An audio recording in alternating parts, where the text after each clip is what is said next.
Crack the code to everyday English. I'm Joanna, and it's time to learn with Joanna. Let's get started. Episode 1: Morning Routine and Cafe. Let's break down our first word, stretch. Stretch is spelled S-T-R-E-T-C-H. It's a very common and versatile word that we use frequently in the context of our morning routine. It can function both as a verb, an action word, and as a noun, the name of an action. The core definition of stretch is to straighten or extend one's body or limbs to their full length.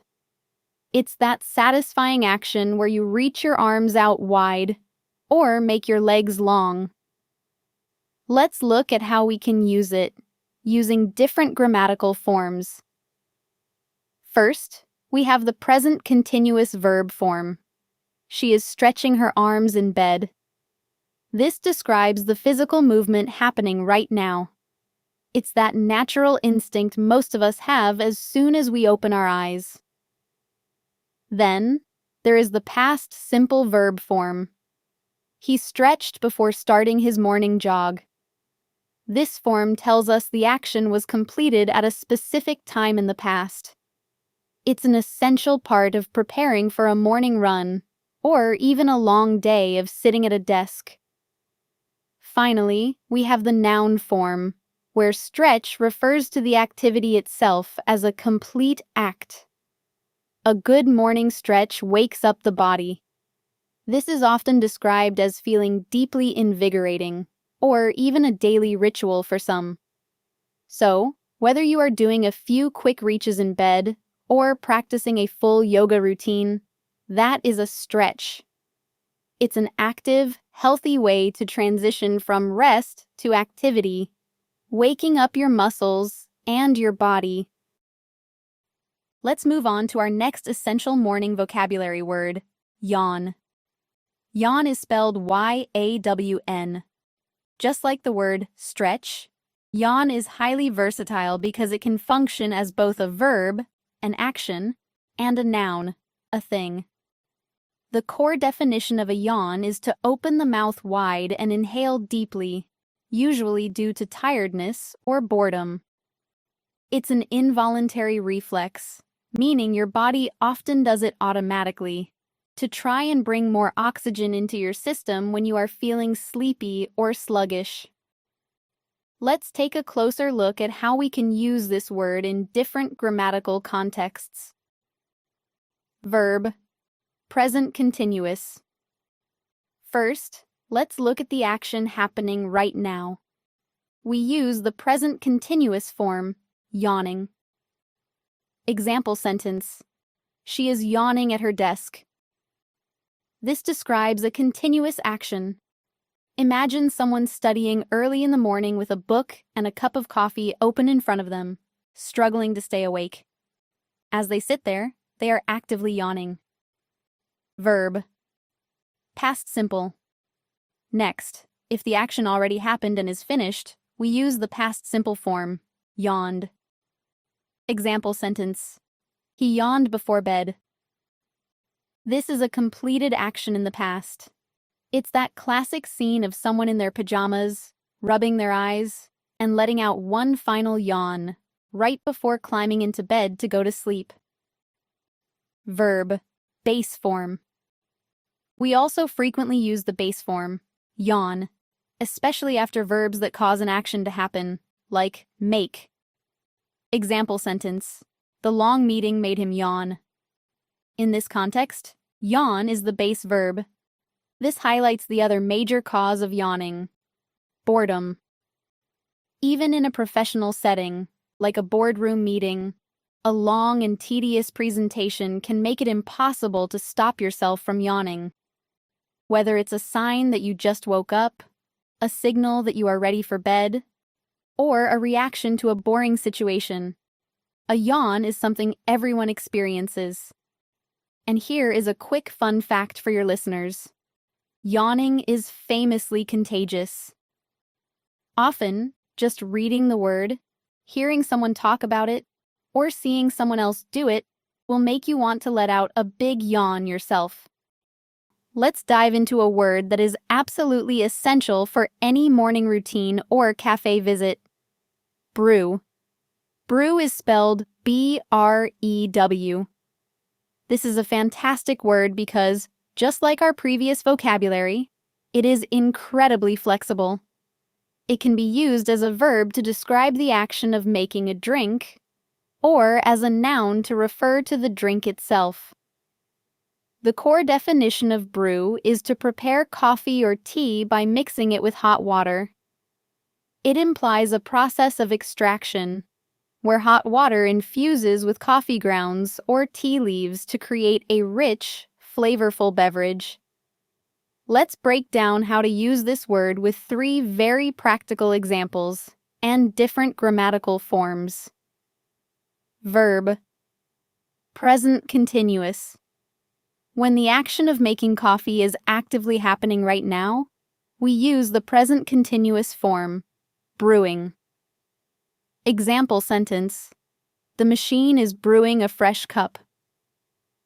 Imagine standing in a cafe or your own kitchen.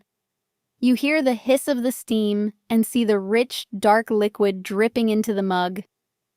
The espresso machine or coffee maker is actively doing the work at this very moment. It's the sound and sight of a fresh start to the day. Verb. Past simple.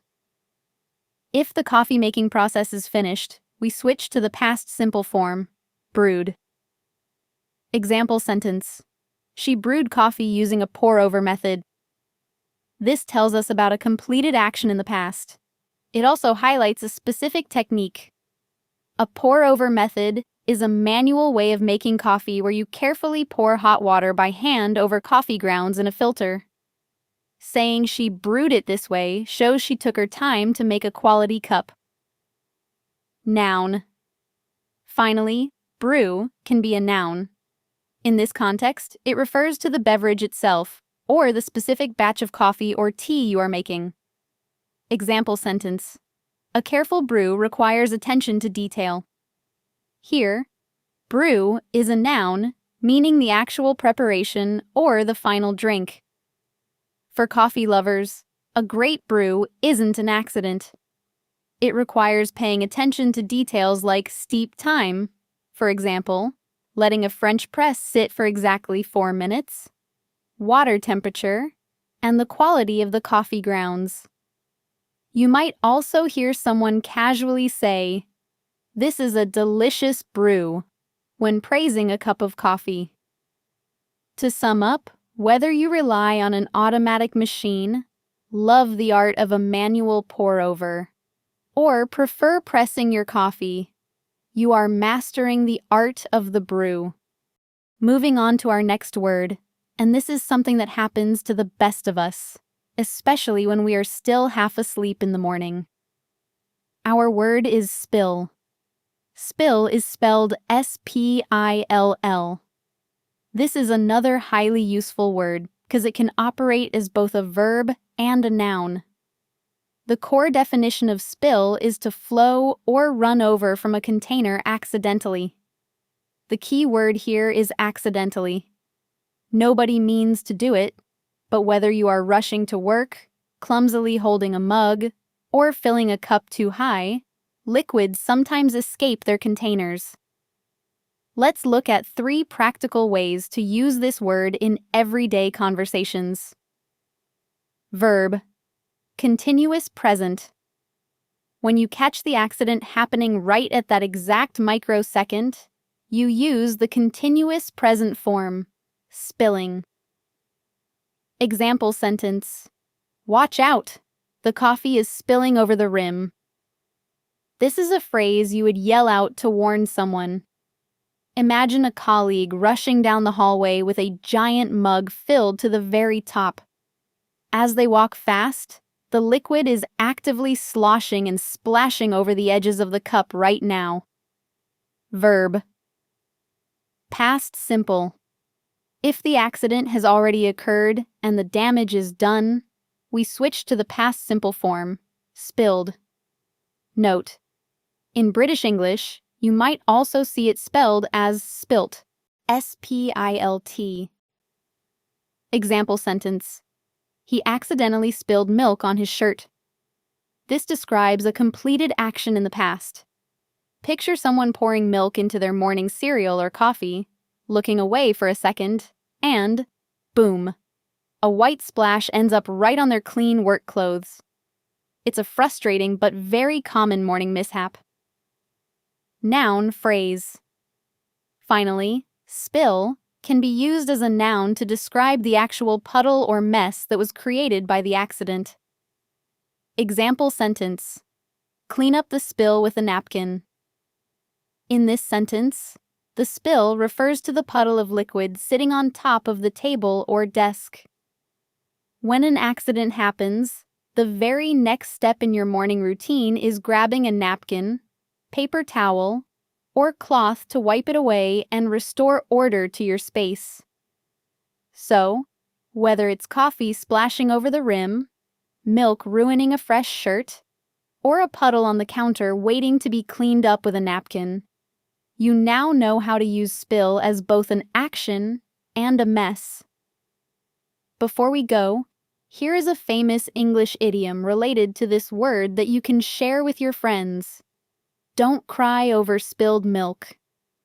It means there is no use crying or worrying over past mistakes or accidents that cannot be undone. You just have to clean it up and keep moving forward with your day.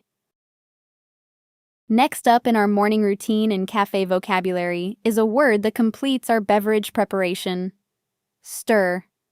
Stir is spelled S-T-I-R. In our current context, this word is exclusively a verb, which means it describes a physical action. The exact definition of stir is to move a spoon round and round in a liquid to mix it. It is that beautiful rhythmic motion we do to blend flavors, dissolve sugar, or combine milk into our morning drinks. Let's look at 3 practical ways to use this word, depending on the grammar situation. Verb. Continuous present. When we want to describe the action as it is happening right before our eyes, we use the continuous present form, stirring. Example sentence. She is stirring sugar into her black coffee. Imagine looking down at a classic porcelain teacup. You see a beautiful swirl forming in the dark liquid because someone is actively moving their spoon in circles to dissolve the sugar crystals right now. It is a peaceful, satisfying moment in a morning routine. Verb. Past simple. If you want to describe an action that was successfully completed a moment ago, you use the past simple form, stirred. Example sentence. He stirred the milk until the color changed. This tells us about a completed event in the past. Picture a glass of iced coffee or cold brew, where the white milk sits at the bottom. After he moved the spoon around, the white milk and dark coffee fully combined, transforming the drink into a perfect uniform light brown color. Imperative. Recipe. Finally, we often see this word used in its base form as an imperative. This means it is giving an instruction, a command, or a friendly piece of advice, very common in recipes or product labels. Example sentence. Stir well before drinking. You will see this short instruction written on juice bottles, matcha lattes, or special cafe menus. It is a reminder that some ingredients might settle at the bottom over time, so you need to give the liquid a quick spin with a spoon or straw to get the best taste. Whether you are actively stirring sugar into your black coffee, looking back at how you stirred milk into a glass, or reading a recipe that says, stir well, you are using a key word for cafe culture. It's the final touch that makes sure your drink tastes perfect from the very first sip to the last. Let's move on to our next word, which is incredibly common both in the kitchen and when talking about the weather.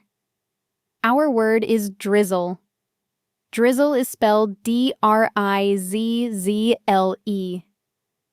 This is a fascinating word because it has two distinct definitions depending on the context, and it easily functions as both verb and noun. The culinary definition is to pour a liquid in a thin, slow stream over food. Think of adding a delicate final touch to a dish. The environmental definition, on the other hand, simply means light rain. Let's explore 3 practical examples to see how we can use this word in different situations. Verb. Present continuous. When we are talking about the culinary action happening actively at this very second, we use the continuous present form, drizzling. Example sentence. The barista is drizzling caramel syrup over the pancake. Imagine sitting at a cafe counter. You watch the barista carefully hold a squeeze bottle over a warm, fluffy stack of pancakes. Instead of dumping a huge amount of sauce all at once, they gently move their hand back and forth, creating a beautiful, thin, zigzag stream of sweet caramel across the top. It is an artful, delicate way of adding flavor. Verb. Past simple. If you want to describe a completed action where you added a healthy sweetener to your breakfast earlier, you use the past simple form, drizzled. Example sentence. He drizzled honey onto his oatmeal. This describes a finished event in the past. Picture a steaming bowl of breakfast oatmeal topped with sliced bananas. Before eating, he took a wooden honey dipper and let a thin, golden thread of honey slowly stream down over the fruit and grains to add just the right amount of sweetness. Noun. Finally, let's look at how this word completely changes its context to describe the weather. Here, we use drizzle as a by noun. Example sentence. There is a light drizzle outside the cafe window. In this sentence, a light drizzle is a noun meaning a very misty, gentle rain with tiny droplets. Imagine looking out a large glass window of a cozy coffee shop. It's not a heavy thunderstorm or a downpour. It's just that calm, misty gray weather that makes you want to stay indoors, sip a hot beverage, and listen to the quiet atmosphere. Summary and review. Remember the unique dual nature of drizzle for your daily vocabulary. You can drizzle sweet syrups or honey over your breakfast dishes in a thin, elegant stream, or you can watch a gentle drizzle fall from the sky on a cozy, misty morning. It's a perfect word to bring more detail to both your meals and your surroundings. Keep practicing this versatile word and try drizzling something delicious onto your breakfast tomorrow. Now that we've finished our coffee, it's time for some breakfast. Our next vocabulary word is munch. Munch is spelled M-U-N-C-H. In our vocabulary unit today, this word functions as a verb. The exact definition of munch is to eat something steadily and often with a crunchy sound. Unlike words like swallow or gulp, munch is a highly descriptive and playful word. It gives you a clear mental picture and sound of someone happily chewing on food that has texture, usually creating small, satisfying sounds as they bite into it. Let's look at 3 excellent ways to use this verb, continuous present. When we want to describe someone who is actively enjoying a crispy snack at this exact moment, we use the continuous present form, munching. Example sentence. She is munching on a crispy croissant. Imagine sitting in a bakery next to someone who just ordered a fresh, flaky pastry. As she takes a bite, you can see and hear the crunchy crumbs breaking away. She is taking her time, steadily eating, and fully enjoying her morning treat. Notice how we often pair this verb with the preposition on to munch on something. Verb, past simple. If you are describing a quick breakfast that someone finished while they were on the move earlier, You use the past simple form, munched. Example sentence: he munched an apple on his way to work. This describes a completed action in the past.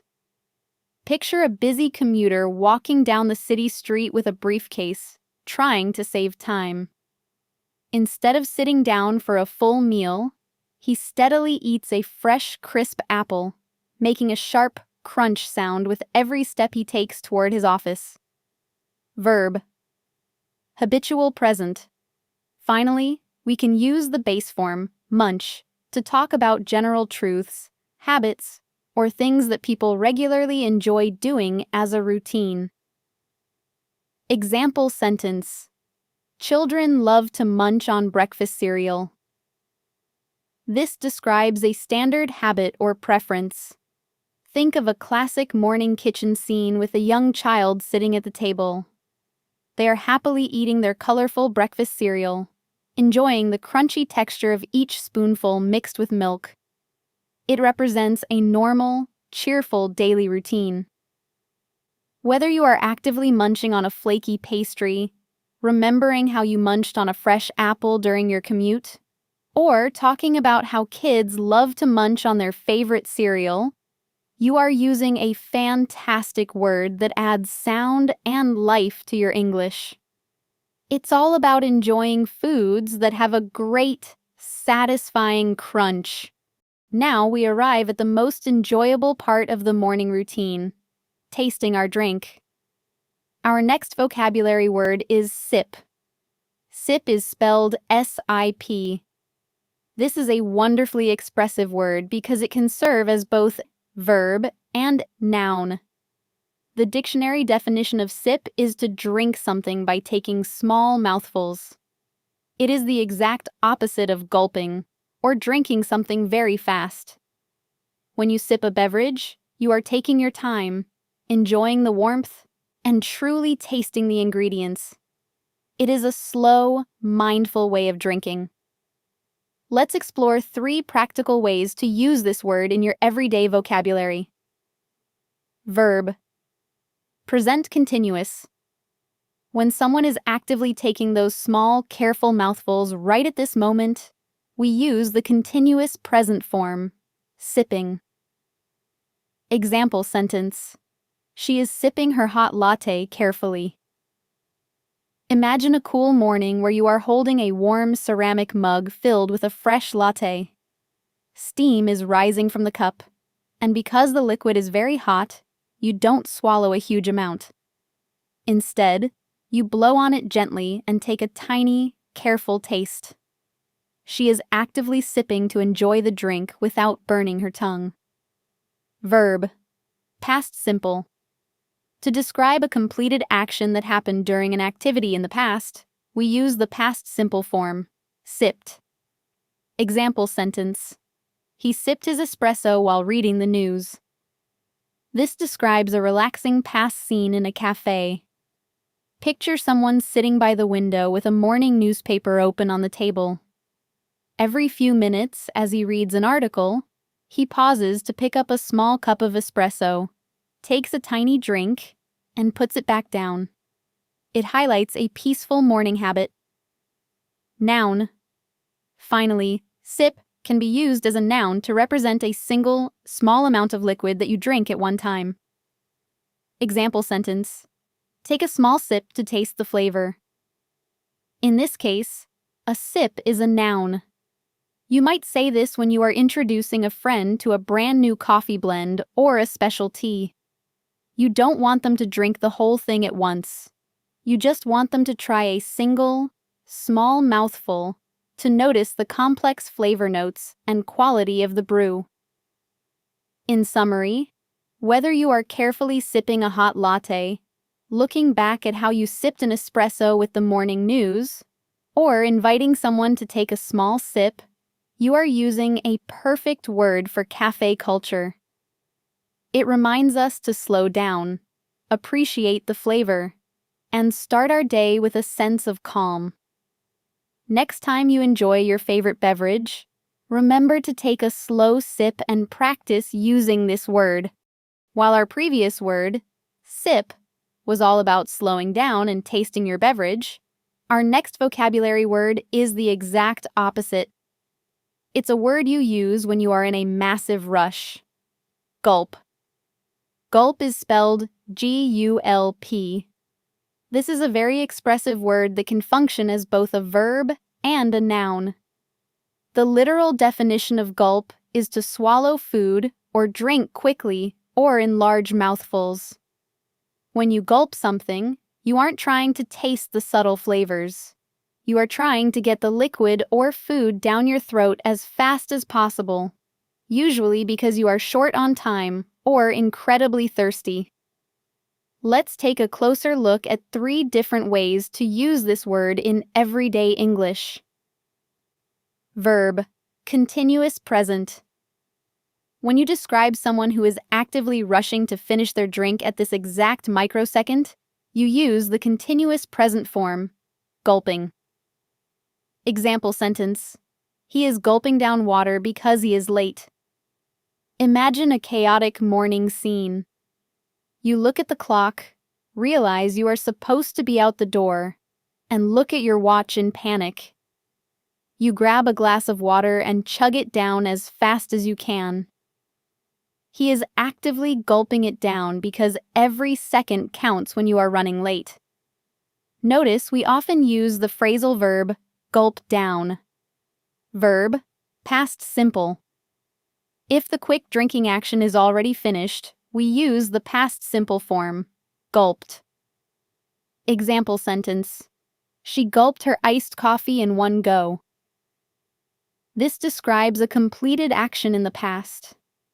Imagine someone sitting in a cafe, looking at a refreshing glass of iced coffee with a straw. Instead of enjoying it slowly, she was so thirsty or hurried that she drank the entire thing continuously without stopping. To finish a drink in one go means to finish it completely in a single, continuous effort. Noun phrase.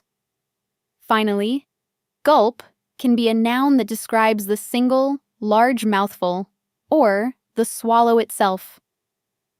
Example sentence: he finished the juice in a single gulp. In this sentence, a single gulp is a noun phrase.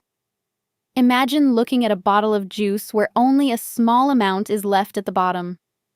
Instead of pouring it into a glass, you just tip the bottle back and finish the remaining liquid with one big, loud swallow.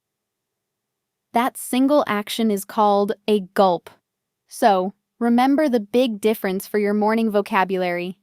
You sip a hot latte carefully to enjoy the aroma and flavor, but you gulp down water or coffee when the clock is ticking and you need to leave immediately. Mastering both words allows you to accurately describe any morning pace. Try to avoid having to gulp your drinks tomorrow morning, and keep practicing your vocabulary. Let's shift our focus from how we eat and drink to one of the most delightful sensory experiences of the morning. Our next vocabulary word is aroma. Aroma is spelled A-R-O-M-A. In today's unit, this word functions purely as a noun. The definition of aroma is a strong, distinctive, and pleasant smell, usually from food or drink. It's important to note that we don't use aroma for bad smells. It is specifically reserved for wonderful, appetizing scents that make your mouth water, like freshly baked bread, roasting coffee beans, or steeping tea leaves. Since this word is always a noun, let's look at 3 different ways it can function in a sentence, including how it pairs with adjectives. Noun, subject focus. First, we can use aroma as the main subject of a sentence, meaning it is the thing performing the action. Example sentence: the rich aroma of coffee filled the entire room. In this classic cafe scene, the rich aroma is the subject. Imagine walking into a cozy coffee shop early in the morning. The air is so thick with the delicious, comforting scent of fresh espresso that it completely wraps around you. The scent itself is actively filling the space. Notice how beautifully the adjective rich pairs with aroma to describe a deep, full scent. Noun. Object focus. Next, aroma can function as the object of a sentence, meaning it is the thing receiving the action from a person. Example sentence. She closed her eyes to enjoy the roasted aroma. Here, the woman is the subject, and the aroma is the object she is enjoying. Picture someone holding a hot mug close to their face, taking a deep breath, and letting out a relaxed smile. By pairing it with the descriptive word roasted, we get a clear sense of that warm, toasted quality unique to good coffee or nuts. Noun. Adjective collocation. Finally, let's look at a powerful adjective collocation, which means words that naturally and frequently go together in English. A perfect match for this noun is the word inviting. Example sentence. Follow the inviting aroma to the bakery. When something is inviting, it means it welcomes you or tempts you to come closer.